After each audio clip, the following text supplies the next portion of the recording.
Crônicas do Amanhecer. Por Feijão Centro Espírita Allan Kardec. Balneário Gaivota, 25 de dezembro de 2018. O Natal sempre testa nossa capacidade de resiliência. Por Marisa Tavares, escreveu no dia 23/12 no Rio de Janeiro. Cena onde de repente, seu Natal vai ser sinônimo de restrições. Você não vai poder comer nem um pedacinho de panetone. No quesito carnes, no máximo uma fatia de peito de peru. Álcool. Nenhuma gota. O roteiro pode variar um pouco, mas não deixa dúvida sim, essa é sua primeira ceia às voltas com uma doença crônica e tudo à sua volta remete para as limitações que agora pautam sua vida. Vontade de chutar o balde no fim do ano? Não faça isso. Aprecie a festa com uma outra perspectiva. Você tem a possibilidade de ter papel ativo no tratamento e garantir sua independência e autonomia. Tampouco esconda a situação dos que são mais próximos, pelo contrário, peça sua ajuda para enfrentar esse rito de passagem, e vai descobrir que muitos enfrentam problemas semelhantes. Cena 2. Sua casa costumava ficar cheia para celebrar a data, mas os filhos se casaram e agora é sua nora a dona do evento. Sensação de perda irreparável. Puxe pela memória e não omita os detalhes. Ser anfitriã dava um trabalho danado. Não só para preparar todos os pratos e entreter os convidados, mas também para limpar a bagunça e deixar tudo arrumado para o almoço do enterro dos ossos, no dia 25. Pense em como pode ser bem melhor não ter que se preocupar com nada e apenas se divertir, tendo tempo para conversar e brincar com os netos. Cena 3. Está cada vez mais difícil ter paciência para lidar com irmãos e primos que envelheceram mal e só sabem falar de doenças e reclamar da vida. Pensando bem, você bem que gostaria de nem sair de casa poderia se enfiar na cama cedo e pular o tender, Papai Noel e os presentes. Que tal reconectar vocês com lembranças da infância?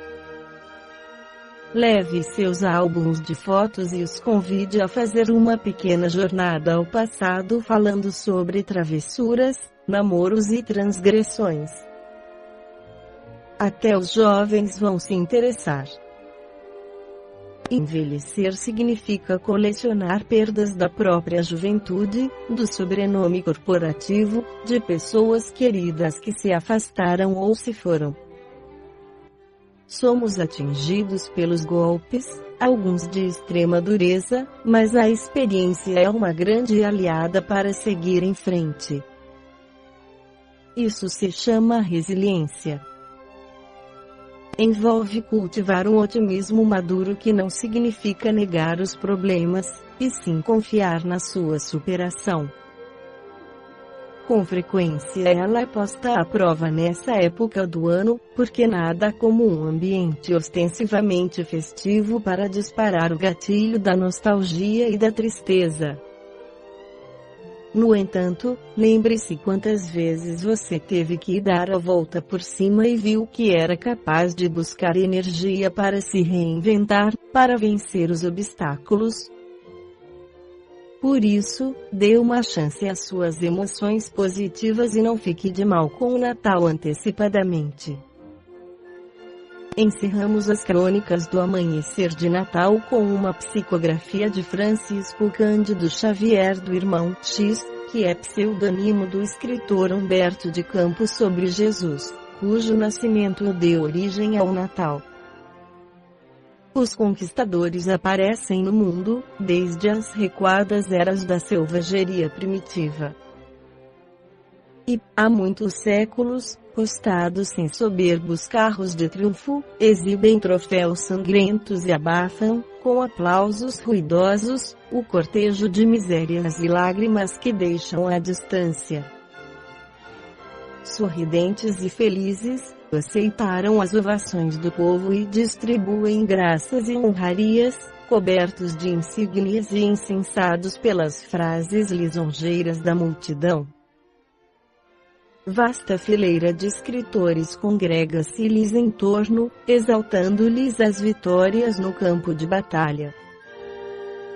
Poemas épicos e biografias romanceadas surgem no caminho, glorificando-lhes a personalidade que se eleva, perante os homens falíveis, a dourada galeria dos semideuses.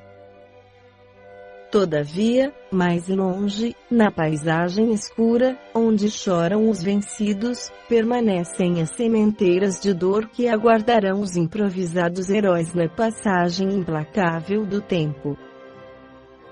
Muitas vezes, contudo, não chegam a conduzir para o túmulo as medalhas que lhes brilham no peito dominador, porque a própria vida humana se incumbe de esclarecê-los, através das sombras da derrota, dos espinhos da enfermidade e das amargas lições da morte.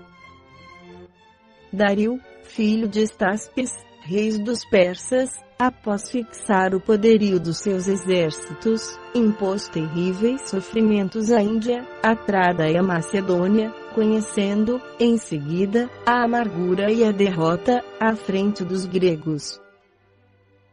Alexandre Magno, por tantos motivos e admirado na história do mundo, titulou-se Generalíssimo dos Helenos, em plena mocidade, numa série de movimentos militares que o celebrizaram para sempre, infligiu inomináveis padecimentos aos lares gregos, egípcios e persas.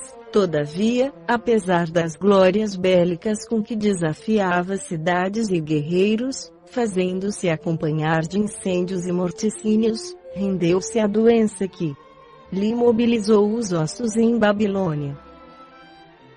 Aníbal, o grande chefe cartaginês, espalhou o terror e a humilhação entre os romanos, em sucessivas ações heróicas que lhe imortalizaram o nome, na crônica militar do planeta. Contudo, em seguida a bajulação dos aduladores e a falsa concepção de poder, foi vencido por Cipião, transformando-se num foragido sem esperança, suicidando-se, por fim, num terrível complexo de vaidade e loucura. Júlio César, o famoso general que pretendia descender de Vênus e de Anquises, constitui um dos maiores expoentes do engenho humano, submeteu a Gália e desbaratou os adversários em combates brilhantes, governando Roma, na qualidade de magnífico triunfador. No entanto, quando mais se lhe dilatava a ambição, o punhal de Bruto, seu protegido e comensal, assassinou-o, sem comiseração, em pleno Senado.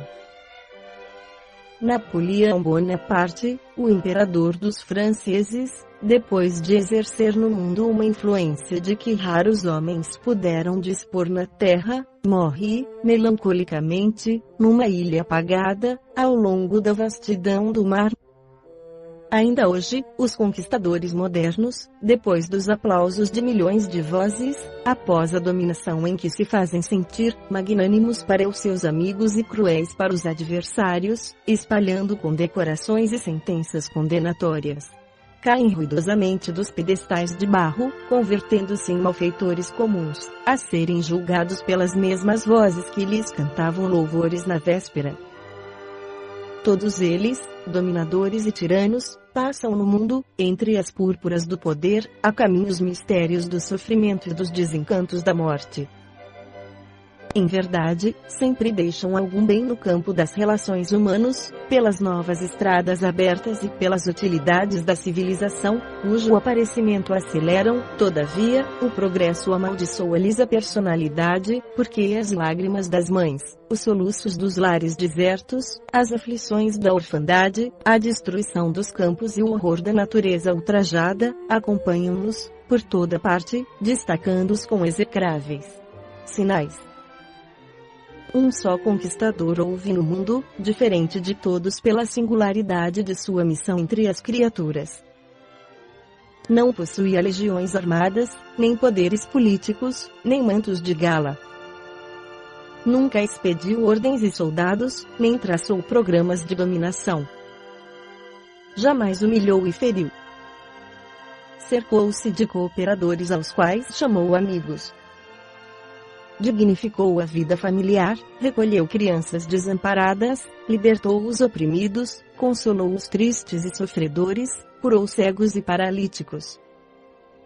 E, por fim, em compensação aos seus trabalhos, levados a efeito com humildade e amor, aceitou acusações para que ninguém as sofresse, submeteu-se à prisão para que outros não experimentassem a angústia do cárcere, conheceu o abandono dos que amava, separou-se dos seus, recebeu, sem revolta, ironias e bofetadas, carregou a cruz em que foi imolado e na sua morte passou por ser a de um ladrão. Mas, desde a última vitória no madeiro, tecida em perdão e misericórdia, consolidou o seu infinito poder sobre as almas, e, desde esse dia, Jesus Cristo, o conquistador diferente, começou a estender o seu divino império no mundo, prosseguindo no serviço sublime da edificação espiritual, no Oriente e no Ocidente, no Norte e no Sul, nas mais cariadas regiões do planeta, erguendo uma terra aperfeiçoada e feliz, que continua a ser construída em bases de amor e concórdia, fraternidade e justiça, acima da sombria animalidade do egoísmo e das ruínas geladas da morte. Esta foi a crônica do amanhecer de 25 de dezembro de 2018, por Feijão Centro Espírita Allan Kardec.